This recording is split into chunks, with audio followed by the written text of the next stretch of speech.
All right, Derek, man. Thanks for coming on the first episode of the podcast. Absolutely. I Thank you for appreciate having it. me. We've been friends now since I moved here. It's been like 6 months, which is crazy. Like time is absolutely flying by, but I don't know a whole lot about your story. Like I know bits and pieces. It's very interesting, right? Like you're somebody who, from what you told me anyways, grew up in sort of like a tumultuous childhood. You got introduced to like the street life, and then you overcame that, and now you've been working in the field helping people for like 20 years or something. And you have a story I think that most people just read about or see from the outside, but you actually lived it, right? And we have some similarities. I mean, there's been so many times where we've talked and we're like, dude, me too, me too. So, yeah, I just wanted to get you on today and just talk a little bit more about, like, get in depth, I guess, about what it was like growing up. How did you get introduced to the street life? And then how did you get out of it and where you're to now? So, you grew up in Edmonton, yeah? Yes. And what was your household like growing up? Like as a kid, did you live with your mom, dad? Like, what was the situation? So I grew up in a household, my mom, my stepdad, and my little brother and myself. Mom, stepdad, little brother, and yourself. Yeah. And what was your relationship like with your mom and your stepdad? Honestly, I'm not sure if I'd call it a relationship. It was Okay. just kind of like there's four individuals that are within a space, Living together, interacting when need be, but that's about it. and that is what it is. Interesting. Now you said stepdad. What's the story with your dad? Where was he to? Did you have contact with him? Like, what was that story? There was only one point in time in my childhood that I believe, two instances where I actually seen my biological father. Once was when we lived in Vancouver.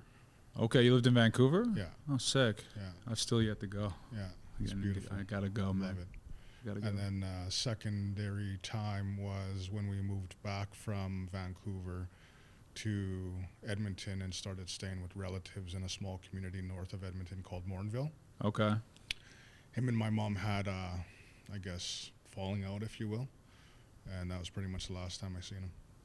So when you did see him, like, what was the context of those interactions? Like, you were intentionally gonna go see him, and No, really. Ironically enough, when we were in Vancouver, I remember a time my mom and we were walking down, I don't know if it was a side street or a back alley, and a gentleman happened to yell outside the window down to my mom and I from like a third, fourth story building, and we went into the space, and I ended up seeing that this person had one of my school pictures on his mirror. oh, And I was like, well, this is kind of weird, right? Like, very weird, creepy. and at some point in time, I think my mom advised me that this was my dad. I don't really recall what the interaction or first introduction was really like, Mm-hmm. but that's how it went. That's how it went. That simple. Yeah. How did you like internalize that at all? Were you like bummed out that your biological dad wasn't in the picture for you? Were you okay with like, I have a stepdad at least, or like, yeah, what was your headspace like with that? Honestly, at the beginning or, early on in childhood, it was not something that I thought about Yeah, and or really was concerned. It was just kind of like that's my going with the flow. situation. Yeah, You know what I mean? No, I do. Yeah, that's like myself when I think back to my experience in like foster care. I think at the time, like I didn't internalize any of it. I was just kind of like, oh, this is my life, right? And then it's only as you get older and you start to understand relationships and dynamics and other people's households and then what society believes things should be, and if you're outside that box, then you're different in a negative way, that I started to really process what was going on a little bit more. What was your relationship like with your stepdad? Was that a positive thing or what? No, not necessarily. No? I'd have to say from the beginning, he came into our lives, I think, when we first got back to Edmonton. And Was the little brother, was that his kid? No. It was your same dad? different dad. Different dad, okay. Yeah, so different dad. The relationship, again, you know, when you look at the word relationship, I wouldn't consider it a relationship. I would consider it an interaction, if you will. Yeah, right? yeah. Two people living within a household. Between him and I, there wasn't a lot of seeing eye to eye, right? When he first came into the home, I was a little bit younger at the time, and as time progressed, we had our on days and our off days. Yeah. So this individual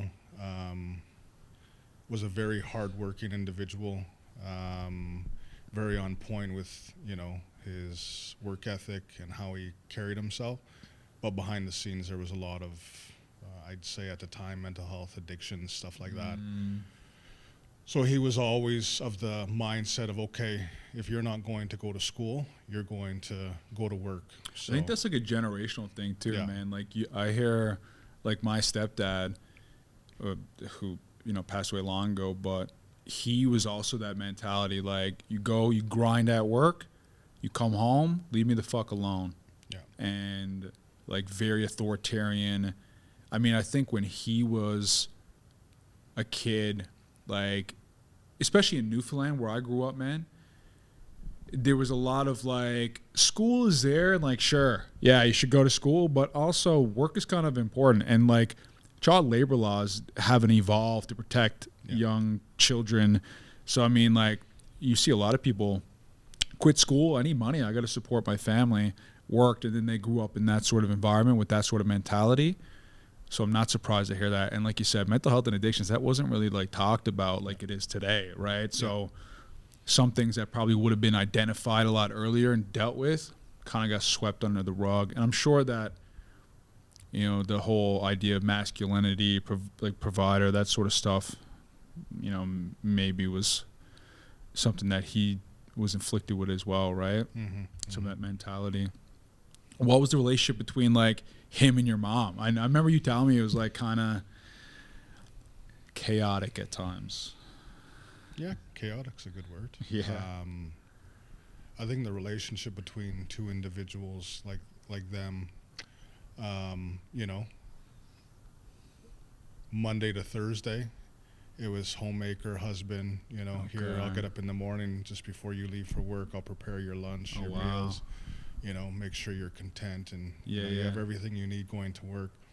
And then when it came to the weekend, it was like, okay, let's have a full out party. I just got paid, you know, here's X amount of dollars for the bills, food, stuff like that. And then I'm going to go blow the rest. Right. And it would start off, you know, calm, cool, collective. And as time progressed and more alcohol was ingested. Always alcohol, man. Yeah. All out wars. Yeah. Like them actually physically attacking each other. Oh, yeah. Yeah. Nonstop. Did you used to see that shit? Every day. Yeah. Yeah. How did that affect? I know, like, okay, so I'm going to speak from my personal experience, just because I feel like we connect a little bit here. I remember the brief moments I did live with my mom, my stepdad and my mom would, same sort of thing. My mom would always like drink. Things would get hectic. He'd come over. He was, again, this type of like screaming and yelling type of guy. The way he asserted control over people was by like yelling and like fear. That's, you listen to me, not out of respect, but because you fear me, right? So I grew up parts of my life in this household with like people screaming and yelling. Like I have this one memory, my mom had some guy over and they're like drinking at the kitchen table. I'm in like watching wrestling or something like that when wrestling was actually good. And He climbs up. Instead of climbs up the balcony, comes into the back door with a hammer and chases the guy out. And I come out of my room. I get pushed to the wall. I'm like this little kid. I'm like 8 years old, man, like 7, 8 years old. And I'm seeing this guy attack someone with a hammer, and he's like running out the front door. I think I actually like ran up the street, knocked on like a neighbor's door, and asked him to call the police or something like that. Like that's the sort of chaos. But I think like I was just so afraid as a kid. Like when you used to see this stuff, like how did that affect you? Ironically enough, you know, perhaps at that time I might have been a little bit afraid. Yeah. But moreover, when it's something that's consistent, you kind of overcome the fear. It just desensitize a little bit. Desensitize, exactly, right? So for me, it was just a reoccurring thing. You know, It's like they're arguing. Right. It was almost like, you know, play by play. Okay, so at this time, everything's all good. Yeah. We're gonna fast forward a little bit, and people are getting a little bit more loose and unwinding, and then at this point in time, someone brings up a touchy subject, and then from that point, that touchy subject is now turning into an argument. Right. And then from that argument, all hell breaks loose. Damn. Right? So it just almost as, you know, one thing leads to another. Yeah. And then Escalation. You get this whole point in time where everybody's fighting. What's the craziest shit that you've seen happen between them? Which time? You tell me, man. Like, I can say one time I recall, there's a whole backstory to it, but for the essence of time, I watched my mom slash my stepdad across the face with a serrated, pink-handled butcher knife. Okay. On the left-hand side of his face. Damn. And it was like, if you've ever cut open meat when you're, you know, Yeah. processing meat and separating it for, let's say, meal prep. Right. You cut into it and it goes, psst. That was what his face did. Another time, I remember my mom throwing a coffee mug, and it hit him dead center in the forehead and shattered. This guy's getting... I remember another time where my grandfather was staying with us, and my mom grabbed his cane and smashed it over my stepdad's forehead. Your mom's a menace, man. Yeah. You know, I would have for sure, I don't know if this is like a freaking something that says something about me, but I was going to figure it would be the other way around. But your mom is just dishing out damage. Mm-hmm. What else did she do? She was a very unique woman. Warrior. Yeah. And she wouldn't take shit from anybody. Sounds like it. Right. And I think when you boil it down, someone that comes from a background of abuse. Okay. And you become that victim, you then flip that script and you become the aggressor.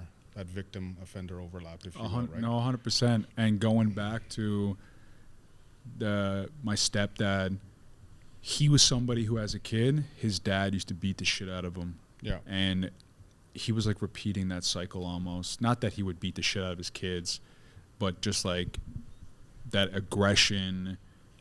He grew up in that environment. That's how he learned how to like assert control. And that's what he thought power is. That's what he thought relationships were. That's all you see growing up. Mm-hmm. You're going to reenact some of these narratives, some of these scenes, right? Yeah. It's a shame, but that's the reality. So what kind of kid would you say that you were in this household? Were you a curious kid? Were you a happy kid?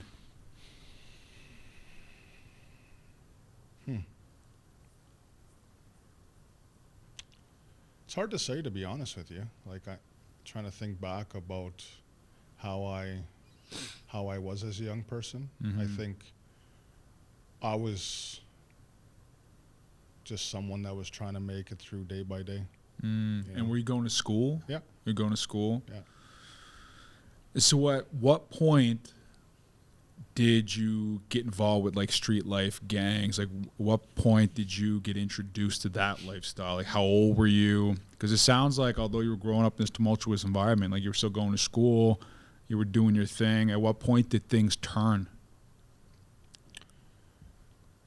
I think what took place prior to that in itself would be I was going to school regularly.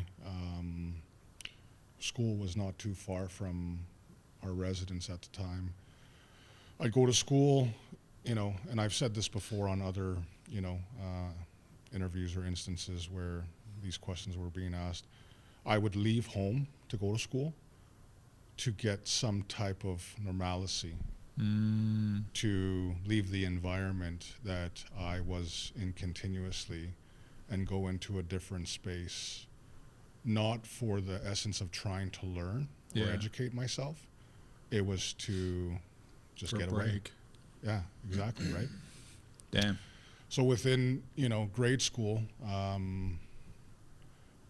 wouldn't say always. I had instances where I was getting into trouble throughout grade school.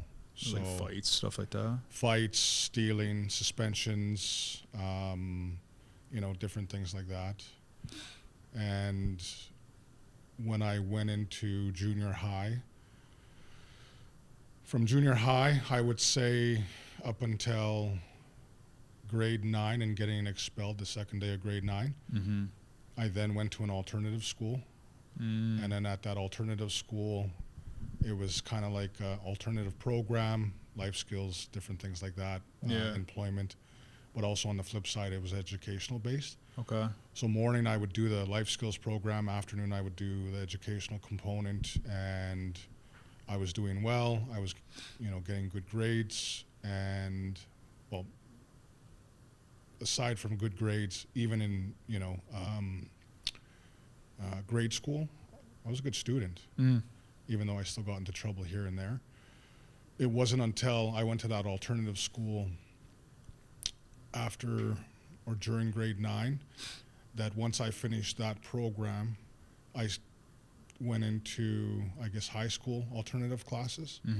And the one teacher that I really got along with during my time in that alternative school, he subsequently moved on. And going into this school where you had all this ability and free time to come and go as you please, do as much work as you wanted to do, and it was up to you, and having no real guidance, I just kind of like, okay, I'll show up, see how people are doing, you know, maybe I'll try to do the schoolwork, and if I wasn't able to, see ya. I'm gonna dip. That's interesting that they were so loosey-goosey like that. What did you get expelled for in grade 8 or 9? What'd you do? Because getting expelled, I've been suspended like, Jesus, I don't know, so many times, but. I believe it was a culmination between grade 7, grade 8 years, and all the things that I did within that time that subsequently by grade 9, They just had enough. We've had enough. Like, Derek, you gotta go, bud. So fighting. We had enough. Exactly. Yeah, you know, okay. I was wondering if it was like one big thing, like you punched your teacher or something No, like that. I never assaulted any teachers. I assaulted other students. That's good. You know, stole from their lockers. Dude, when I think I was telling you the other day about how I used to act to my foster parents. Dude, some of the stuff I used to do to my teachers, I threw a book at my principal. I tried to punch my gym teacher in the face. I think back and I'm like, that could have went sideways like really quick. I was very fortunate because I was kind of like yourself where like I don't really have problems with teachers, but you have connections with some and you don't with others. And it's weird because I'd have one teacher say like, because obviously they read reports, they hear about the kids that are going to be in their class, and they hear about this nightmare child, Brandon, and then they meet me and they're like, oh, he's a great kid, man. Like I can't even picture him throwing a book at you. Yeah. But then you get other teachers who, and I get, now that I'm older, I get them and they got a tough job and they're being understaffed, underpaid, you name it, right? And you got this kid in here who's just a bit of a shithead. So I get that they're like, you know, a little bit not as respectful as they should be. But I always felt like unfair treatment, man. And I was the type of person like, you're not going to treat me that way and get off with it, right? Very angry and explosive in that way. So you went to alternative school. You're dipping out of class. You got this come and go sort of schedule, do as you please, which is crazy at that age. I can come, I can go. Like, see ya. I do the same thing. I mean, I was doing that, but just like I was supposed to be there. So yeah, take me from there. Then what? Well, by that time, one thing I forgot to mention prior to the alternative school, I had already physically assaulted somebody with a knife. I had already picked up criminal charges. I started utilizing drugs and alcohol frequently. And then you fast forward to the alternative school point in time. The school was on 82nd Street and 118th Avenue.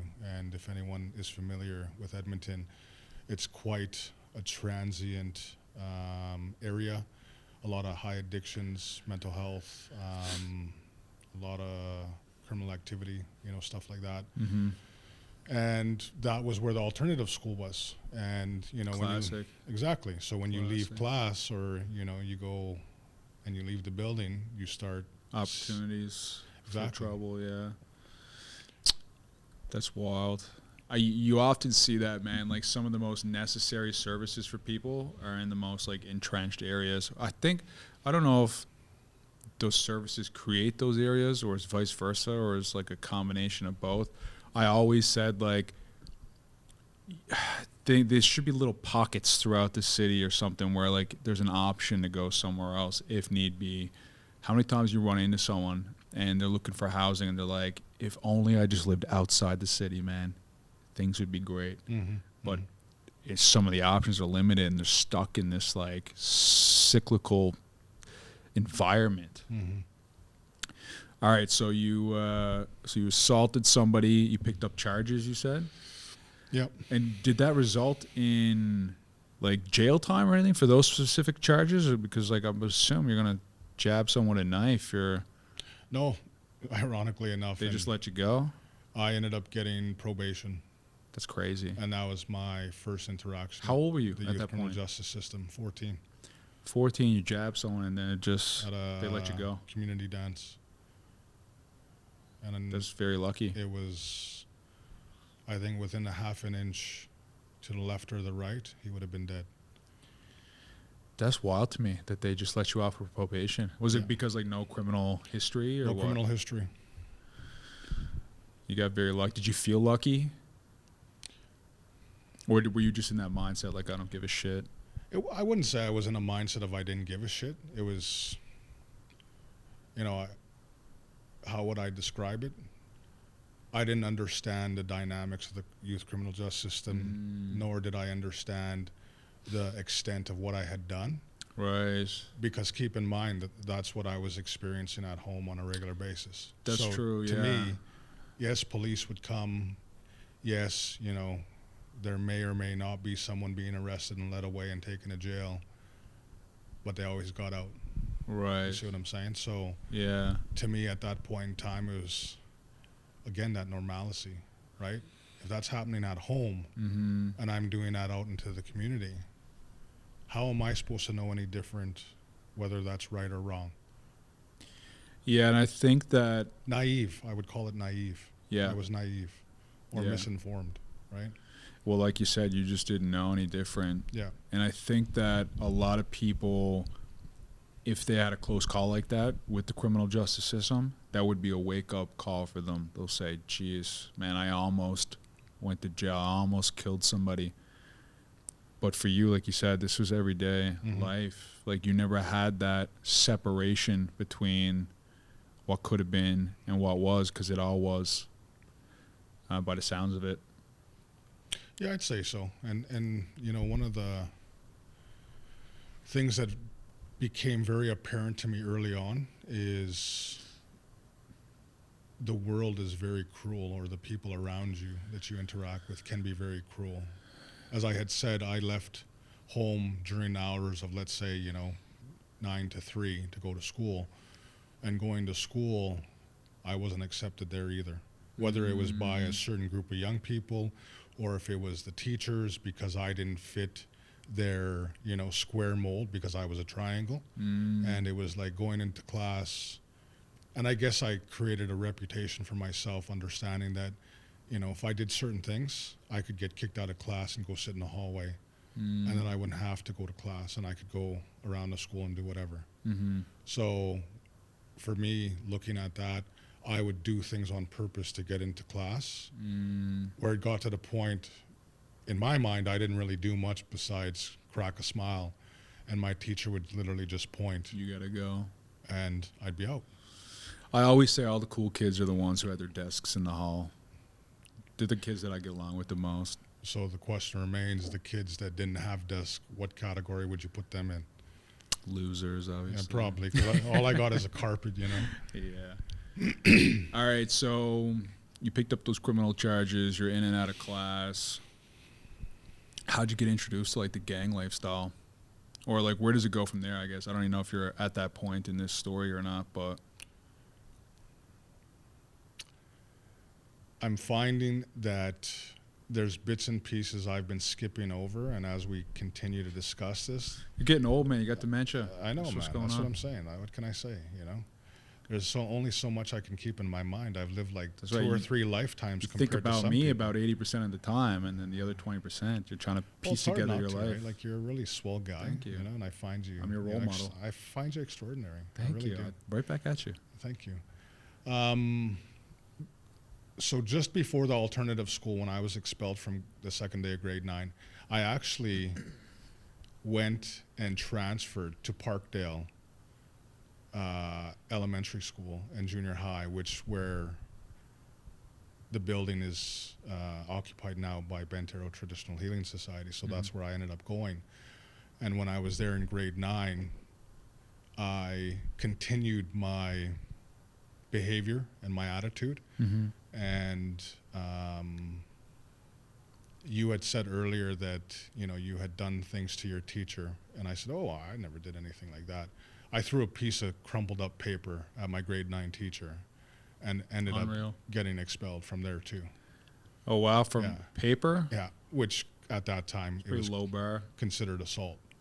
But it was anything to get me out of the school, right? Yeah. They were So- grasping at straws there. Yeah. So I had befriended some folks within the school, and they introduced me to other individuals, and I started associating with those individuals, and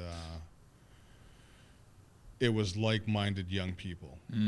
Like-minded young people, utilizing, narcotics, alcohol, running the streets. You get adapted and more in tune with other young people. And you watch these different types of movies at our time that, hey, I want to do that. That's right. I want to get involved in this. I want to be that. And you then take it from there and you start your own thing. And then whatever you're doing in that time frame to build your name and your credibility, you get noticed by other people. So by my early teen years, I was already involved in gang involvement, or gangs at that time. And then one thing led to another. Was there a, like, because when you think about movies like Blood In, Blood Out, you think about other gang movies, Sopranos, things like this. They're more mob, but it's the same sort of stuff. There's always like an initiation into something like that. Was that for you? Like, did you have to get jumped or something? Or it was just kind of like a natural progression into... Yeah, me and a few of my friends, we just started our own little, I guess, clique, gang, if you will. Yeah. And there was no real initiation, and we just, we created a name. That's right. And we just started doing things around the neighborhood. And then at that point in time, it was around the time when you look down east towards like Winnipeg, and you had the more established Indigenous gangs. So at that time you had, Indian Posse, Native Syndicate, Manitoba Warriors.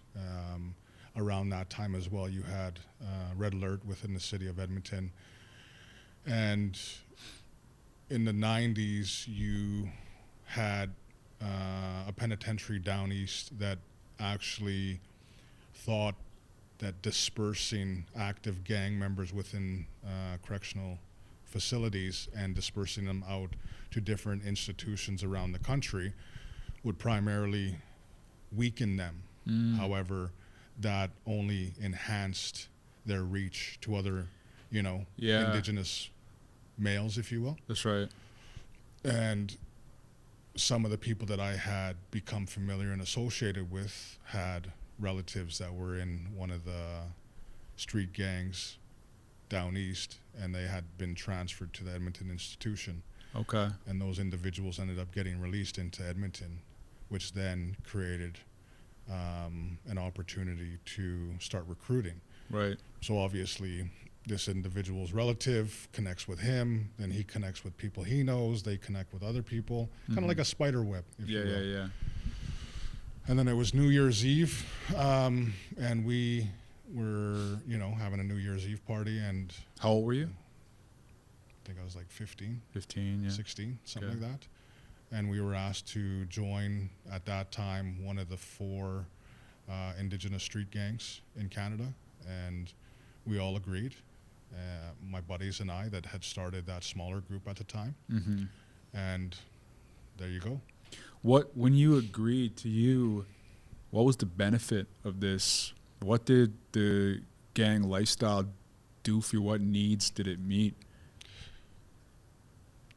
Anybody that's familiar with the understanding of gangs or, criminal behavior or anything around those lines, in my opinion, again, I'm just some guy, right?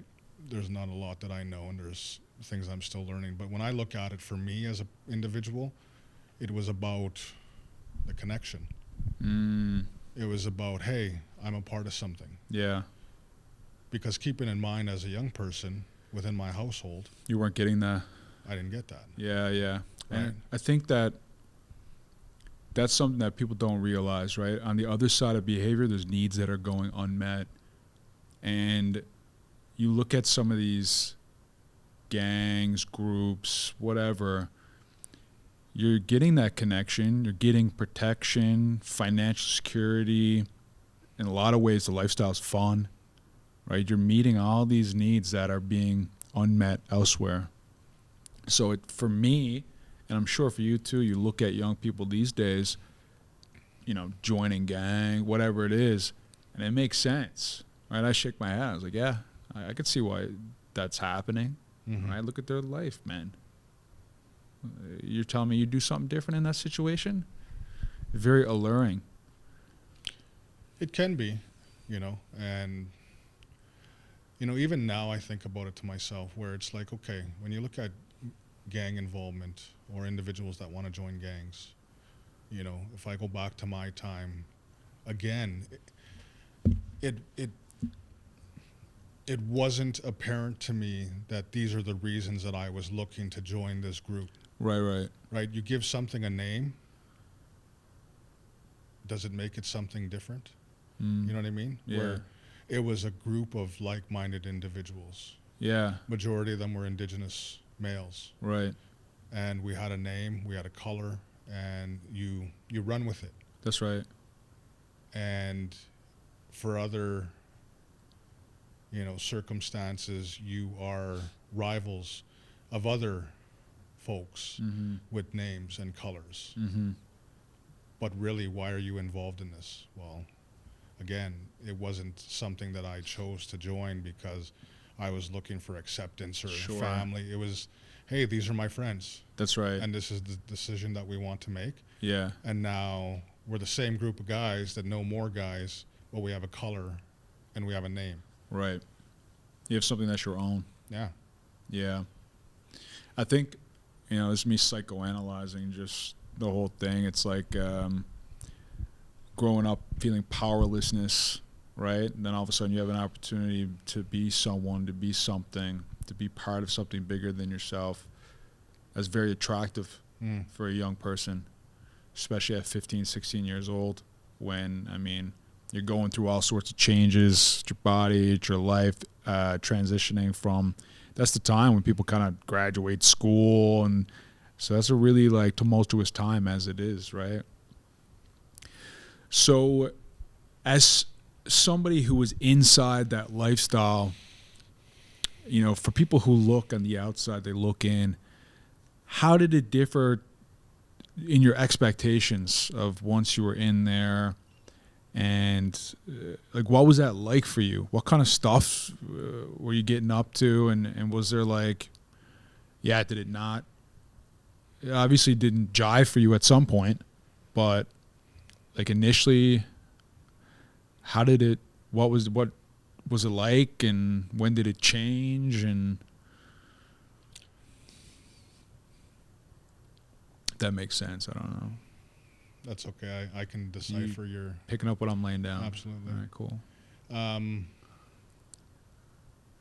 There became a point where the allure was no longer sparkly. You know, the shiny lights like squirrel. Yeah. It was the same as it was when I was growing up as a young person within my household, where it was, okay, this is just an everyday part of life. And this is what I'm involved in. And the more I'm involved in it, the more it becomes just something like it's normal. Right. And it had its good times. It had its bad times as well. Take me through that. I want to hear some of the good times and some of the bad times, like to try to get an idea of what it's like to be part of something like that. At the height, we could walk into a club and everybody would know us. They would literally play a song and announce to the whole club that we were walking in. Special treatment anywhere we went. The name in itself, everybody knew we were connected and who we were and what we were about. The amount of money that we used to have from illegal activity, you know, you could blow thousands of dollars. When you say illegal activity, you mean sex work, right? Yeah. Yeah. I think we were some of the best, and we made. Well, that with a shit face look like good. yours, I mean. Like, that's what I'm saying, right? No, I'm kidding. Shout out to all the sex workers out there.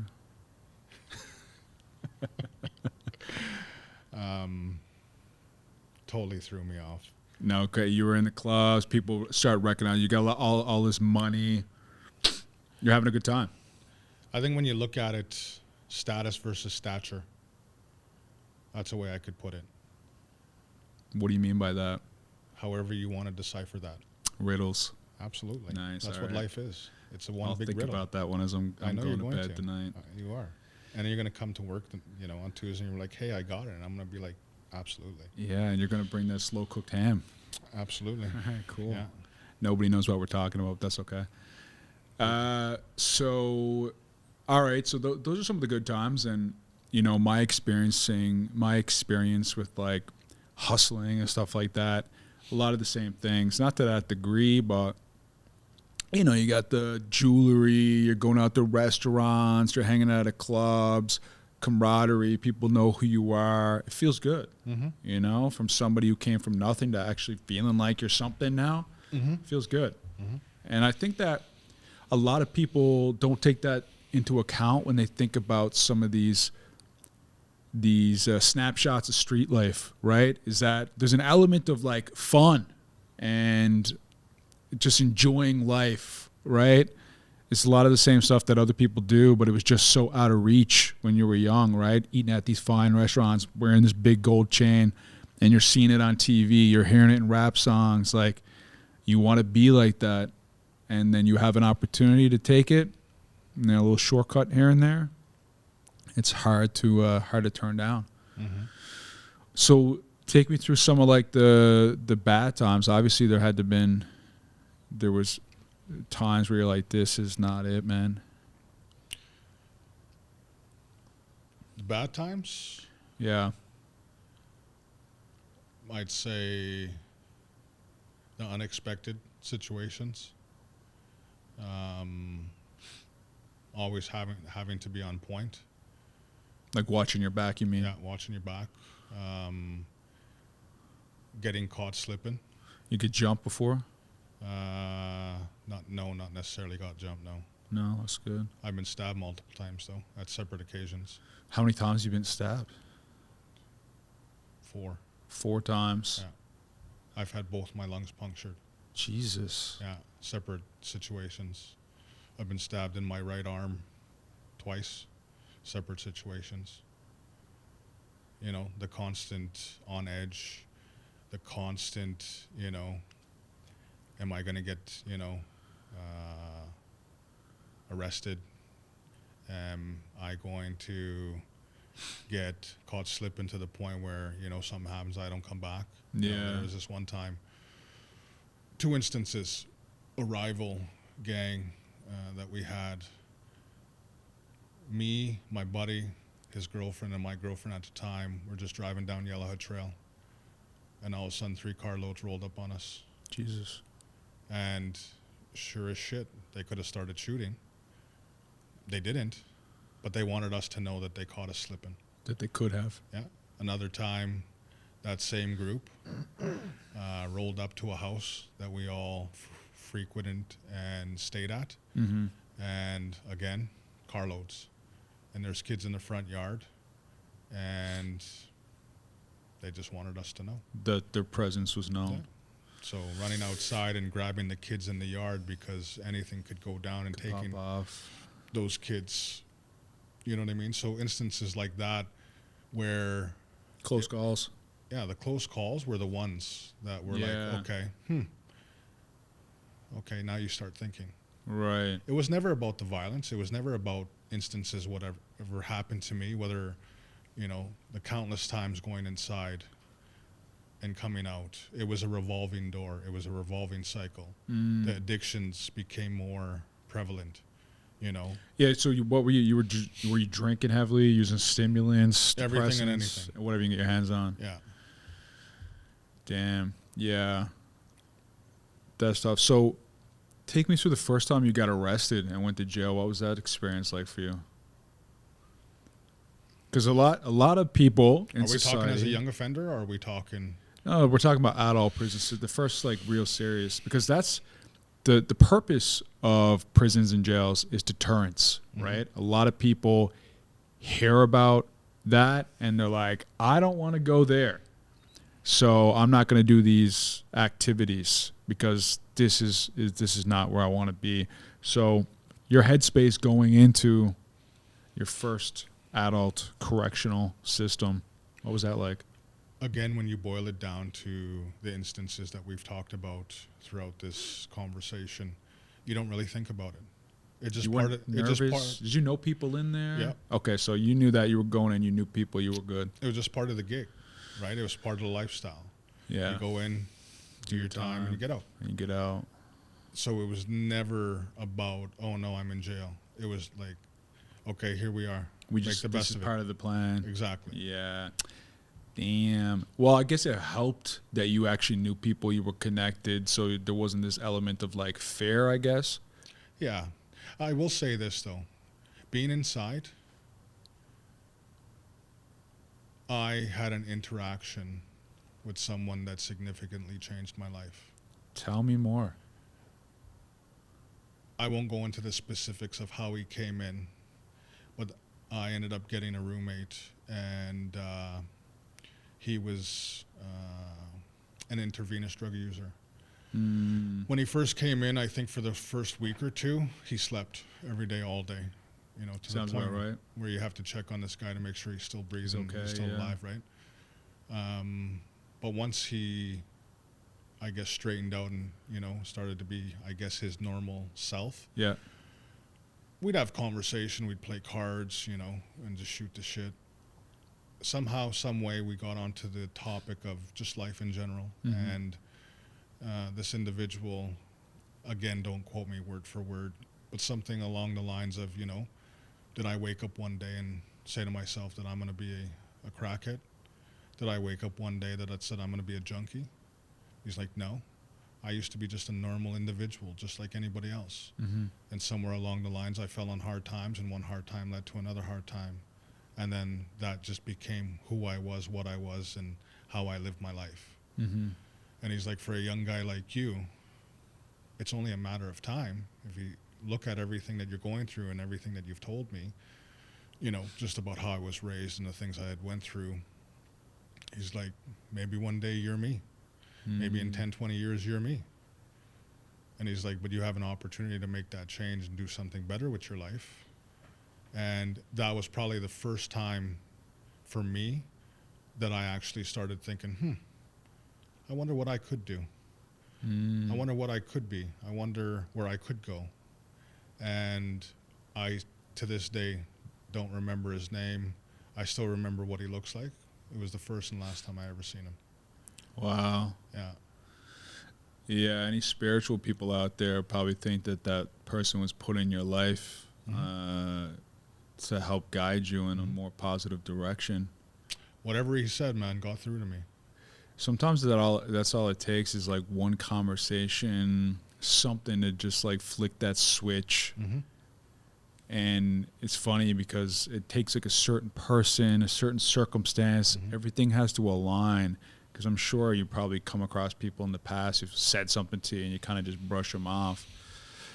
Yeah, like having a youth worker when I was 14 picking me up and taking me out for burgers and playing pool. And, you know, I didn't realize it at the time, but obviously when you're in the field of human services and you start looking at strategies that, you know, other professionals utilize, you know, the ploy was, hey, I'll pick you up. Hey, let's go eat. And while you're eating there, I'm going to talk your ear off and 100%. Tell you this, that, right? Yeah. And somebody's sitting there at the time telling you, hey, you shouldn't drink, you shouldn't do drugs. Why are you living this lifestyle? Yeah. I used to have this similar lifestyle as you, and I decided to change my life. Well, okay, look, motherfucker, when you drop me off after we play pool and we have this meal, you're dropping me off into a home of fucked up shit. Yeah. Are you asking me about why I do the things that I do? Are you asking me why I'm involved in certain aspects of these things?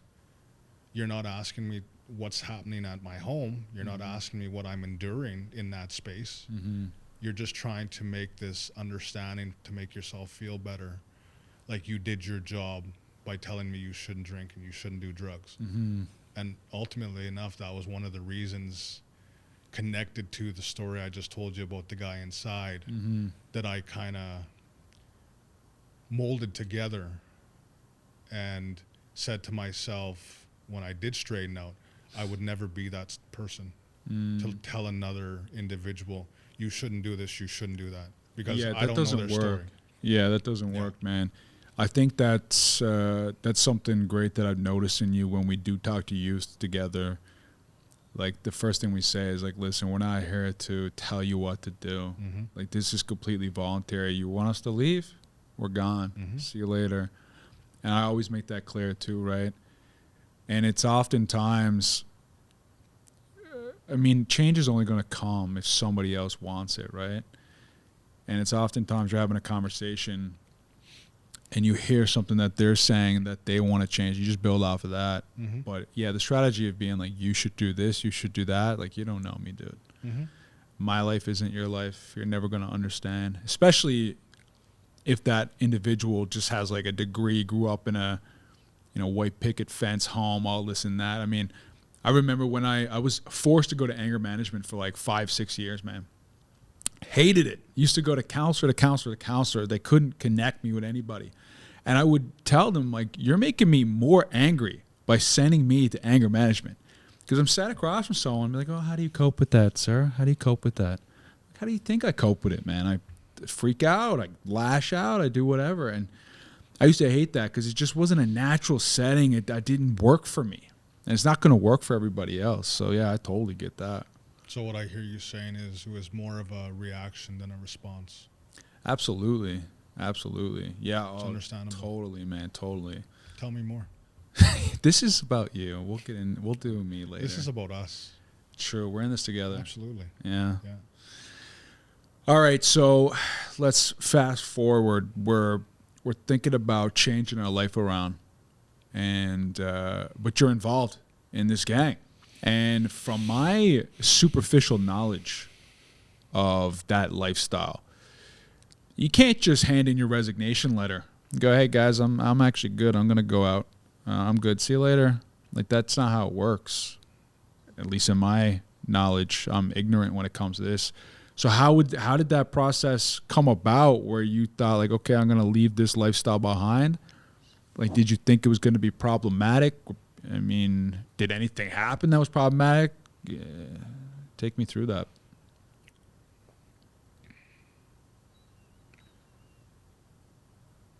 I'm just processing the question. Take your time.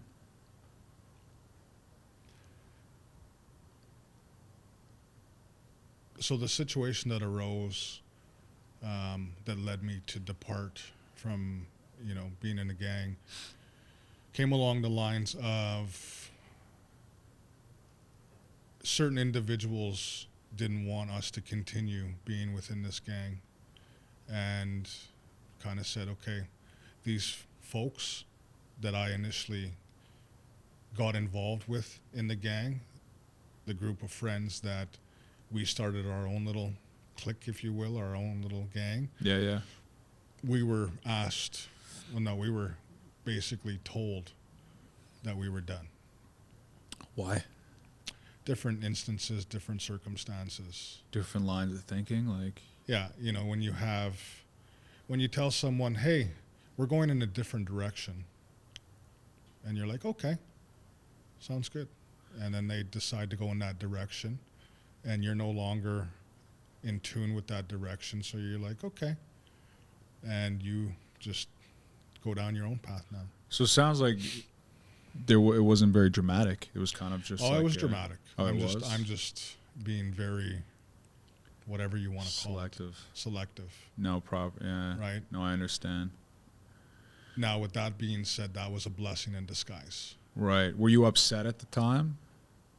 No, not necessarily, because my buddy and I had a long conversation after we had a violent encounter with a group of individuals, and he ended up coming back from the hospital.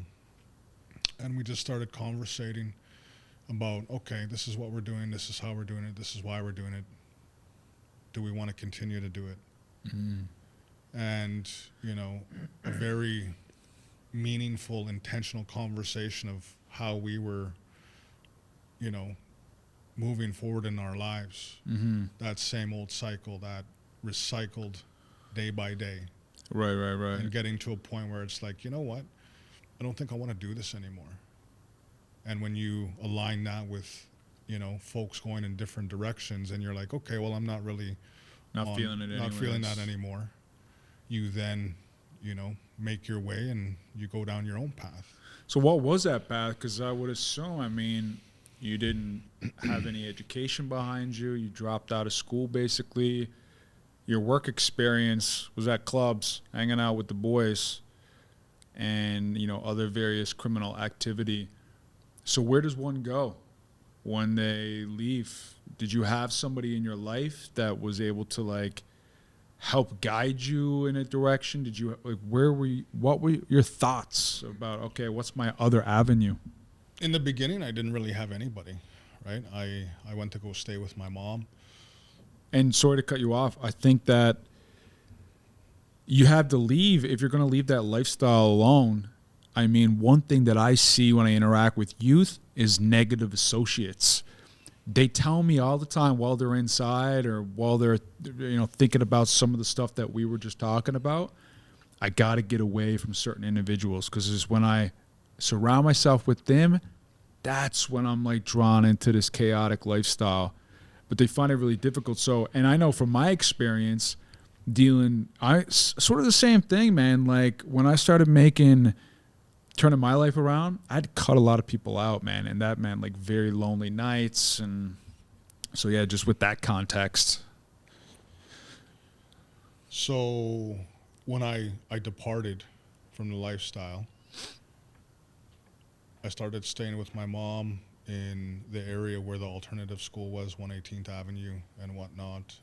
And I had said at the beginning what type of area environment that, what consisted in that space. My younger brother was also living with my mom, and,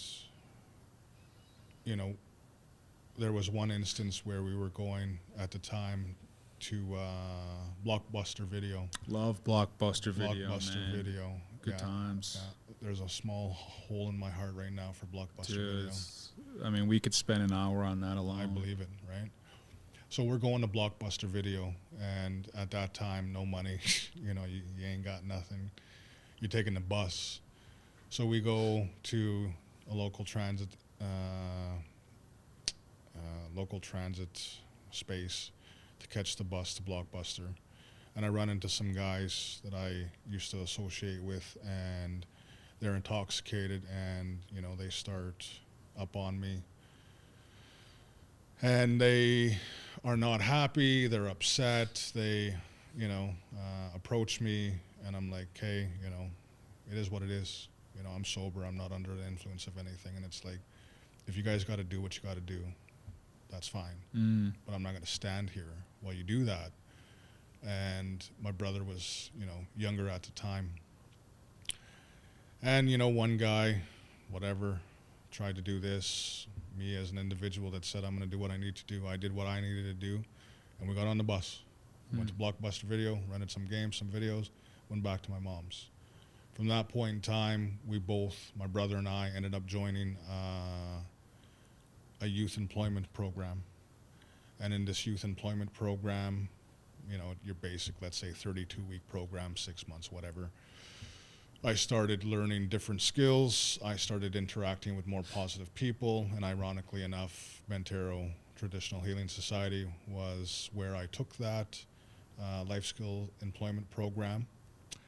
And I lied my ass off to get into that program. You know, do you use drugs? No. Which I guess wasn't a lie at the time. Yeah, I was about to say, because you you mentioned just briefly there that you were also sober. I think that I didn't even really piece that together. Not only are you leaving a lifestyle of like criminal activity behind, but also the drug use, alcohol use, you were also ceasing that. So you had this twofold thing happening that you were trying to stop. Yeah.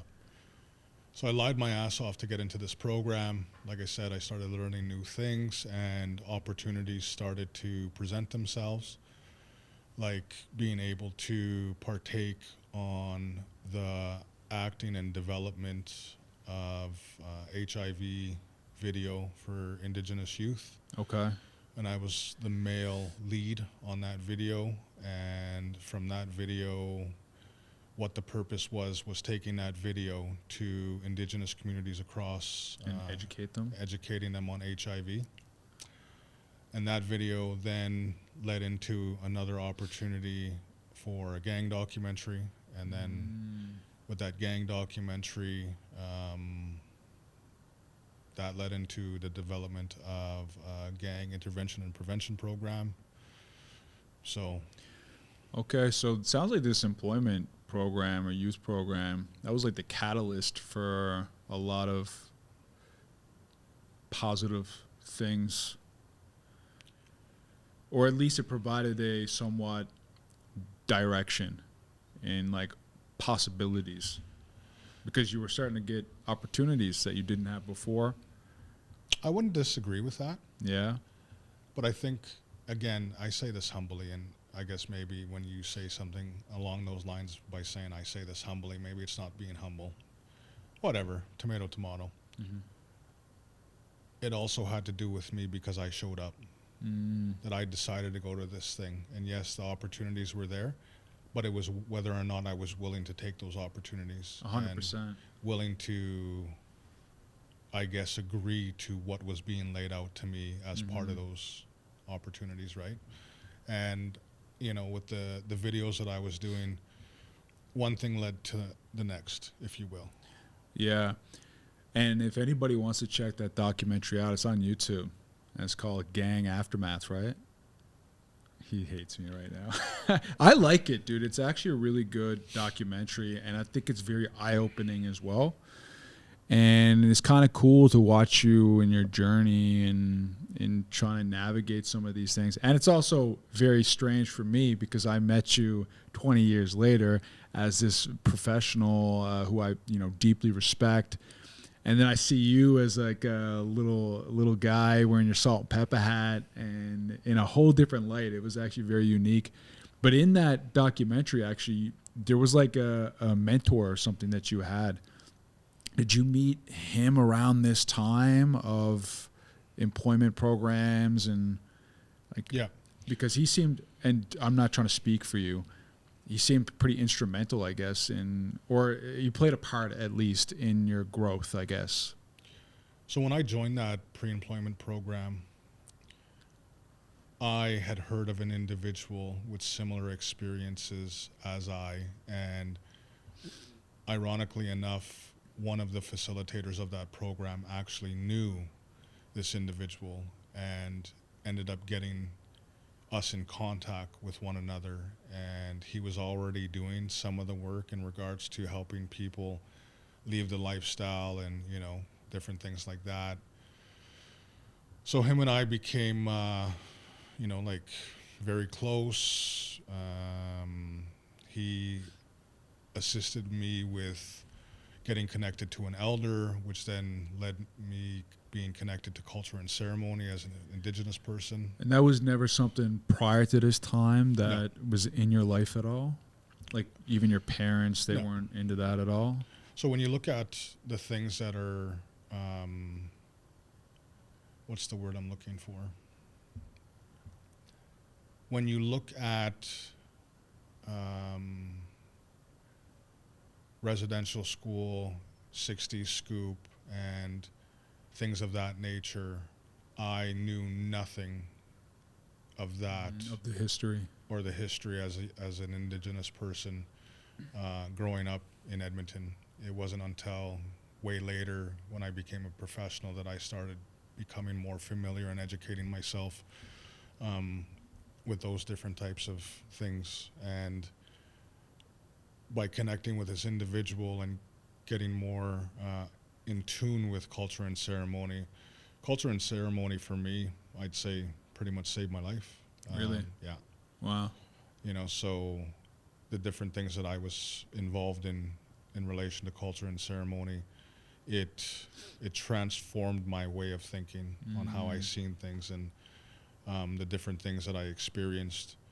And like I said, it's like one door opened, another door opened, another door opened, and to the point where I've had a very illustrious career in human services. And, don't get me wrong, there's been hardships, there's been struggles, there's been, challenges.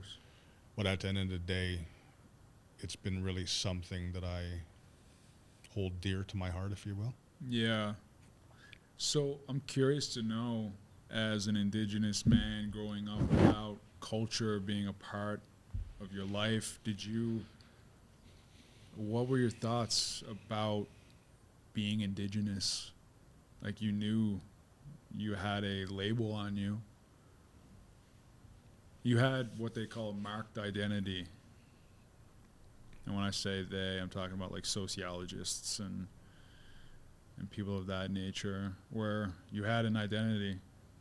I owned it. Yeah, that's right. good. I think it goes back to our earlier chats.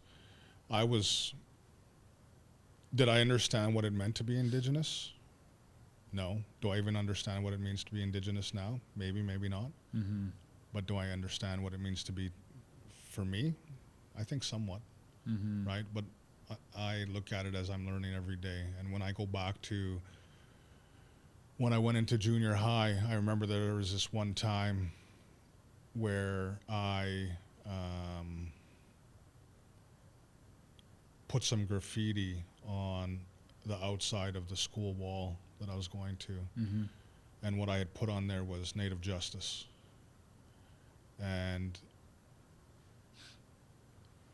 the custodian ended up somehow finding out it was me.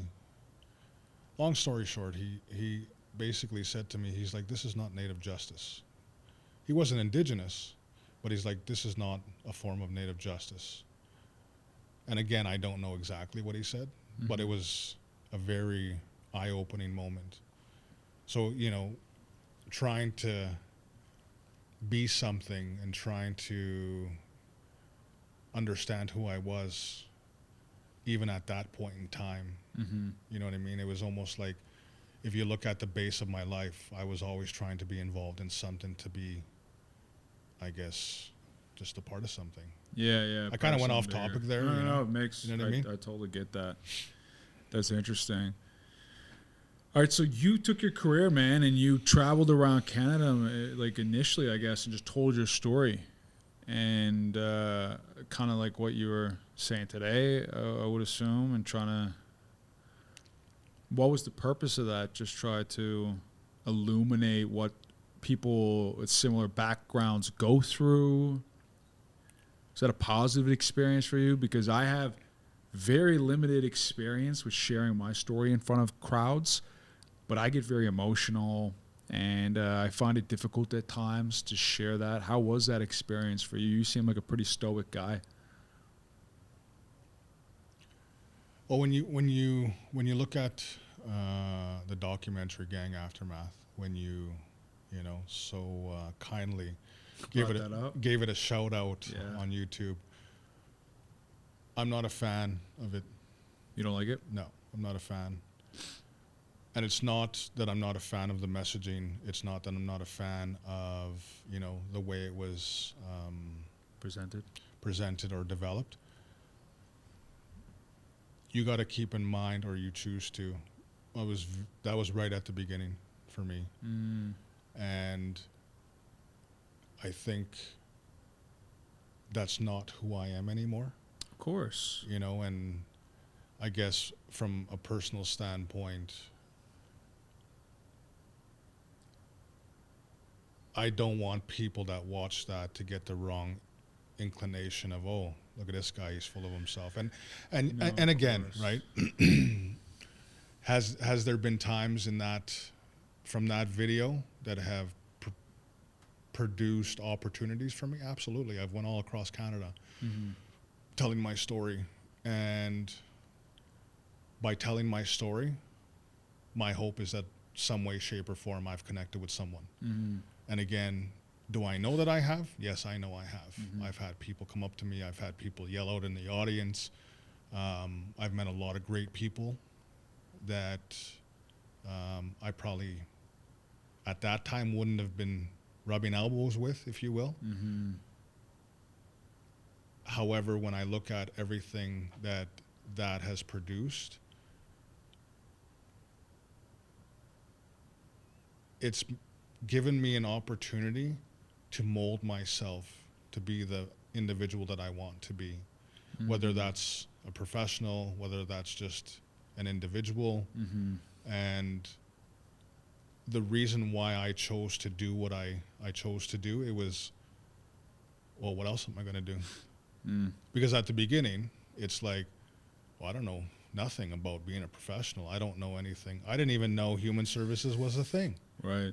I didn't even know that there was other individuals that led similar lifestyles to me. And getting into the field was about, okay, this is what I've been through. This is how I've, lived it.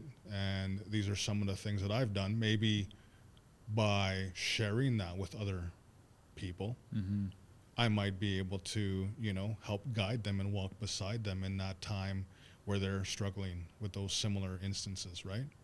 And that's kind of what it all started at the beginning. Like your career in the helping profession, I guess you would say. That's a pretty dramatic start. I mean, to go out and be so vulnerable. See, when I see that documentary, I see your growth and your progress. I see something that's deeply, deeply human and vulnerable, because it's not easy, man, to open up about your life that is not perfect. It's not shiny, right? It's not in the day of social media where everybody posts their best picture, the good times. They have an image and a reputation that they want to uphold as if they're better than what they actually are. It's very difficult and near impossible for people to post reality of like, listen, man, I'm struggling. My life doesn't look picture perfect, and I'm trying anyways. And I think that for me, that's what I loved about it, because I can connect with that person just as much as I connect with you today, right? I see I think that's probably what other people saw as well. They saw a person that, you know, was going through it, man, and they were trying to figure it out. And, you know, that's something that is very respectable and admirable. And yeah, I remember watching that and just being like so proud of you just for where you came from and where you're to today, because it wasn't overnight, man. And I think that, you know, people see you today probably think that it was an easy thing, that you were always this guy. But I mean, I see the evolution and you know, just hearing some of what you're saying today, obviously it wasn't an overnight thing at all. Far from it. But going back to your point too, you know, I find it difficult sometimes to separate the guy who has lived experience from like the professional guy who's put in all this work on the other side. And that, you know, sometimes we have master statuses, right? So when I say a master status, like when you think about somebody who has a disability, that disability could be their master status. Whatever they do, like you say they play basketball in the Special Olympics while they're a disabled basketball player. Like it's a master status. I feel like sometimes growing up in foster care or having whatever lived experience, that's my master status, and that comes before anything else. And it sort of like overshadows it, and I feel like sometimes in a negative way. Although when I look at other people, I don't look at it negatively. It's like I sort of like internalize it a little bit, and I don't want it to take away from like the work that I put in to get where I'm to today. Like, does that resonate with you at all? No, absolutely. You know, it's when I hear you say that, perhaps that's why I'm not a fan of gang aftermath, because I'm not, and haven't as of yet during this time, pointed out that by doing gang aftermath, it created opportunities for me to be a part of that gang program. Mm-hmm. And then part of the roles and responsibilities of that gang program were to take that documentary anywhere someone was calling and present. Mm-hmm. So yeah, it was my story, but it wasn't my story because I was being paid to talk about it. And, you know, some people might say, oh, well, that's fantastic. You're getting paid to tell your story. Mm-hmm. What a perfect gig. Yeah. But when you're flying all across Canada and you come home for a couple days and you have a family and a wife and kids, and you're like, hey, how you doing? Okay, gotta go. And then you fly away. Mm. So I almost, no, I won't say almost. I put my career above all else. And it was, again, that status versus stature. How can I be the best that I can be in what I'm doing? And it got to the point where, okay, you're the gang guy. Mm. Anything gang related, go talk to Derek. That's Derek. Anything to do with gangs, talk to Derek. And that's how I was referred, the gang guy. Until I got to a point where I was like, yeah, no. Telling my story countless times. Mm-hmm. And it was almost like, you know, when a big star makes a hit record Mm-hmm. and their number one song, Yeah. and they have to sing it thousands of times, it's That's like, okay, right. this is played. That's right. Oh, Crazy Train again? Jesus, here we Exactly, go. Back right? in Black again? So getting to that point where it's like, okay, I don't want to do this anymore. Yeah. And believe it or Fair. I not, never thought about it like that. I retired in 2008 From speaking engagements? So if you think about it, Yeah. we're in 2025. Mm-hmm. This is the first time I've sat down and actually talked about this kind of really? stuff. Yeah. Oh. Because I didn't want to do it anymore. I wasn't just a Yeah. gang guy. What I was working to establish was I'm a professional that Mhm. has specialized topics that I can address. You have a lot of strengths, I think, too, in working with vulnerable individuals, man, because of your background. I think that's the way I look at it, man. Like, I started thinking about, do I want to do this career? Sometimes I think to myself, do I want to do this? Mm-hmm. You know, I'm not sure if I want to. Like, because you encounter a lot of hardship, man. And it's not easy every day to see people down on their luck and not be able to support them, and watch people crash and burn over and over and over, and kind of be part of that and have small successes here and there. And sometimes I think about, should I go somewhere else? Should I do something else? But then I'm like, this is kind of like, I feel like I'm drawn to it as a purpose, but also like my experience has given me certain tools and strengths that I feel like I should put to use some way. And this is the best way I know how. And it sounds like something similar for yourself. I don't know. I'm not trying to speak for you, but No, not at all. because you are in the helping profession. You've been in, like you said, 20 years, man, or more. I don't know, but Am I? Oh, when you think about things like this or anything in general, I'm in the helping field. Am I though? I'm just another individual that has had some experiences that might be able to be relatable to other individuals that I encounter. yeah, And if they continue to utilize narcotics and or are continuously consumed by addictions or mental health, have I really helped them? I'm merely just a sounding board to create a space that gives someone an ability, if they choose to share their story with me. yeah, So maybe I'm not in the helping field. Maybe I'm just someone that is being helped by other individuals to know that I don't want to continue going down that path that I chose to make a difference.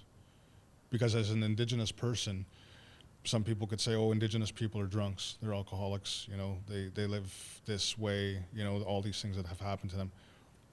As an Indigenous person, yes, I'm an Indigenous person, but I'm an individual that makes my own choices, makes my own decisions, and I choose to live a lifestyle that is not consumed by addictions and or anything else. I am someone that wants to see where I can help, offer my assistance. I'm willing to learn, stuff like that. yeah. That's something that I really like about you too. Is you're always very, what are your thoughts? Help me. I don't ever feel like you impose your ideas or opinions on anybody since the day I met you. Which, for somebody with all these years of professional experience and supervisory roles and all these like top roles, you don't often see that, right? You see a lot of ego, a lot of hierarchy, but you're very much like bottom up approach, and I really like that about you. Good. Just I want to touch on your sobriety journey a little bit and what that was like, man, because just again from the experience anecdotally that I have with working with individuals with substances myself, it's not easy to step away and stay away. And was that a very challenging? Is it challenging still? Do you have temptation? Like, where are you two in that journey? How was it for you? I'm very curious to hear about that. And I'm sure there's a lot of people out there that are thinking about sobriety or going through it and still struggling. Like, I'm sure they'd be interested to hear your thoughts on someone who's been how many years sober now? Over 20. Over 20 years, which is huge. I don't recall the date when I decided to stop. I am not someone that celebrates my sobriety, and maybe I should, maybe I shouldn't, I don't know. Sobriety, I relapsed once in the early stages when I was working with my mentor and the elder, and it was on crack cocaine. And what transpired in that instance was I had graduated the youth program. I had been saving most of my paychecks that were biweekly and ended up getting a $500 bonus for graduating. I then ended up renting my own apartment for the first time, moved into that apartment with a TV that I bought from the pawn shop, a stereo, same thing, pawn shop, that was a stereo/DVD. And the first time entered that apartment, I utilized my duffel bag and my jacket as my pillow and my blanket. And obviously, by that point in time, the gang program had started. I started making money, and I had cut ties with everybody, and I would go to work and go home. Mm-hmm. And that was basically my MO. Mm-hmm. And at that time, I'd also go to the gym every day. Mm-hmm. And then I was sitting in my apartment, and I had just cashed my paycheck, and it was on the table, and I'm like, okay, I got all this money, what now? Right. And one thought led to another, and I ended up, picking up and ended up relapsing. Did you use a loan, or you just like used a loan. Just Yeah, hit the pipe yeah, alone? just rock and rolling. Here we Smoke go. some cigarettes, we're good to go. Yeah, and the elder and my mentor were trying to get a hold of me, and I kept. Oh, that's the worst. Yeah. You're high, you don't want anyone. No. You don't want to talk to anybody, No. let alone the elder and the mentor. They're the last people you want to talk to high on crack. Yeah, exactly. And then eventually, when I was, coming down and feeling like, Shit. the lowest piece of shit Yeah. in the entire world, Yeah. I answered the phone, or I ended up calling the mentor, either or. And he's like, "What are you doing?" Wasn't even gonna lie about it. Relapse, man. Yeah. It's like, yeah, I figured so. Just meet me and the elder at his place tomorrow. Okay. Went there the next day, walked in with my head hung in shame. And basically, in a nutshell, they said to me, if you continue to do this, next time you do it, lose our number. They gave you an ultimatum. Just like that. And that was the last time. So that worked for you. Yeah. But I don't think, and again, see, right, like when you think about situations like that, was that the one time where I'm like, someone told me this and I'm going to follow that? Yeah, yeah. Or was it my decision? Or I don't really know. Yeah. It happened that way. Right. And from that point in time, were there times that I've thought about relapsing? Rarely. Oh, really? Yeah. When there's been instances where shit's hard and it's tough. Yeah. And it's like, you get those, that stinky thinking in your head, and you start thinking to yourself, what am I doing this for? Yeah. What's this all for? Dude, I nihilism is real for me, man. Yeah. Like I constantly struggle with like, what's the point? Yeah. Especially when you have block schedule, stressful days, and it's like you said, you get into this monotonous routine and you're like, Jesus, is this all it is? Like, is this all it is? And then you start to be like, what's the point? Mm-hmm. And then you start to have these negative thoughts like, maybe I should do this, maybe I should do that. And it's sometimes you can get those dark places, man, and then it just brings you to, yeah. Like it doesn't get any easier, when you look at it, the overall context of everything. They call it, adulting. I've heard the word. Yeah. And it's like, oh, you're a professional now. Mm. And, as a professional, A, B, C, X, Y, Z. And it springs up on you. Yeah. Yeah. Right? And do I still struggle? Absolutely. Does that make me want to utilize? No. Because I know everything that I've worked towards or everything I've worked for, and I don't mean, what do you call it? Like material things? Yeah. Just my credibility. That's right. My status versus stature. Yeah.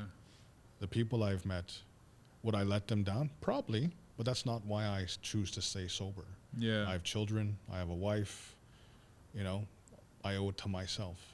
Can I say that I'll never utilize, alcohol again? No, I can't. And that's why at the beginning for me, I was told sobriety is very selfish.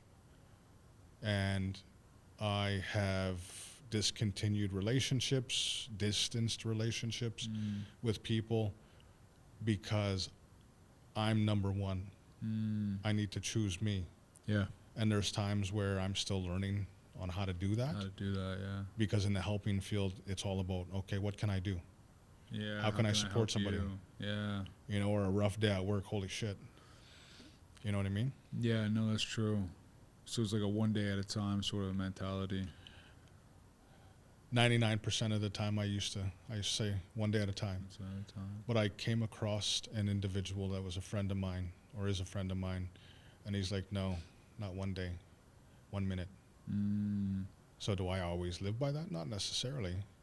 But it's like anything to make it to the next day. Every day I get up, I thank the Creator for another day of sobriety from the day before. Because I know what I was like. I know what I was involved in. I know where it's like, I think we've talked about it previously, where it's like, okay, you have a pain in your shoulder or you have a kink, okay? I heard it last week at work. You don't have to live in pain. You can do something about it, whether that's going to the chiropractor, getting, massage therapy, acupuncture. And that's where I look at it now, where it's like, okay, I don't want to live that lifestyle. Right. I want to live in a lifestyle where I'm clear-headed. Yeah. Sharp and on point. That's right. And I try to do that as best as I can every day. Does it always work? No. But it's nothing that would lead me to relapse. That's right. That's powerful, man. And I think that it's probably comforting for people to hear that, like, you're 20 plus years sober and like you're still just, you have your days and you're still getting through it. Do you have problems if you're around other people drinking? Like, it doesn't bother you one bit? You could sit here right now and spark up Some crap. whatever, and I would just sit here. And judge me? No. I'd probably tell you, blow the smoke that way, but I wouldn't judge you. Yeah, dude, tilt your head. Your crack's getting in my eyes. Exactly. No, it doesn't bother me whatsoever. That's good, man, because I think that, I'm always sober curious, and I think I do I have like breaks, right? You've known me to have one of these breaks where I'm like, I'll have a night where I go out, overconsume a little bit, and I don't show up as the best version of myself. And like you, I kind of want to be sharp and on point, and I have goals, and sometimes that lifestyle doesn't align with this other version of myself. And I don't even do crazy stuff. Maybe I just, I'm a little bit unfiltered, or I spend more money than I should, or whatever. I don't get crazy. But again, I wake up the next day, I kind of just like, I'm not going to the gym. I'm ordering food. Again, it's taken me back from all these other visions of myself that I have. And it fills me with a lot of shame and a lot of guilt. So sometimes I just need to take breaks, right? I need to all right, dude, I'm going to take a month, whatever, week, whatever it is, and just get back on track. And then maybe if I want to go out with friends, they want to have a drink, depending on the circumstance. I find that who you surround yourself and the environment really plays a difference as well, because people either applaud or they boo certain behaviors. And that all depends on the audience you surround yourself with, right? Because if I'm surrounding myself with other professionals, if I went to go punch somebody in the face, they'll probably be like, oh, geez, I can't be around Brandon. He gets drunk, starts punching people. But I've been in situations where I hung out with other people who are, in experiencing hardship. If I went and punched somebody in the face, like, yeah, good job, Brandon. And that strengthens my drive to continue doing stuff like that, right? So I find that now as I'm older, I think that just like substances in general, I got too many goals I want to reach, and it kind of brings you back, right? But like yourself, I could be around it, and it is what it is. And like maybe I'll partake, maybe I won't. But yeah. Well, when it comes to like sobriety for me, I can't say I'm really on this path of sobriety. Like I know, as I sit here and we're having this conversation, I was thinking to myself, the way I look at things and the way I operate, there are times where I was told at the very beginning, never put someone on a pedestal because they have this or they have that. And I've always tried to live my life, and you've, expressed that in some of your sharing, where it's like, I don't know a damn thing. I don't try to know anything. I'm just an individual that knows a little bit of this, knows a little bit of that. And if I can apply that or assist someone, I'm willing to do that. But I always want feedback. And when it comes to sobriety, I'm not staying sober for anyone. I'm not, trying to get to a certain amount of years where I don't utilize. I choose not to drink or use drugs because I just don't want to. Yeah. Would maybe that change tomorrow? Maybe. Mm-hmm. But I know what I become. Yeah. I am not an individual that carries himself well. You start twerking. You know what? I've been One shot. One Derek's shot. Shaking his donkey. What can I say, man? When you got it, you got it. Yeah, when you got that back, Why not? what else are you supposed to do with it? Exactly, right? So I don't want to create a spectacle. That's right. I'm a very low-key individual, Yeah, right? you I'm don't very need that humble. attention. But I don't want anyone to think like, oh, here's this guy, he's done all these things. Yeah. I haven't done a fucking thing, man. I just chose to live my life differently than the way I was raised. End of story, period, facts. That's it. And if someone gets something from it, great. If they don't, that's great too. It is what it is. That's just the way I look at it, right? Because, when you get into environments, it's like, oh my God, look at this person. Look what they've done. Oh my God, look what they're doing. Who fucking cares what they're doing? Can you apply that to your life? That's right. Is it useful or not? If it is, fantastic. Use if it's it. not, you know what I mean? Toss it. And that's the way I feel. I haven't done anything that the next person hasn't done. I, Well, ironically, have very just humble. come from a place that was different Mm-hmm. than other individuals. Mm-hmm. And this is what I've chose to make my path as. Well, dude, I appreciate you coming on the pod and sharing your experience. And I think that, there's a lot to take away here. And yeah, I just want to say thanks, man. Appreciate it. Absolutely. I appreciate you guys having me and creating a space for me to be able to tell a little bit of this, a little bit of man. that. And it's been fun. Cool, dude. Awesome. All right. Thanks, man.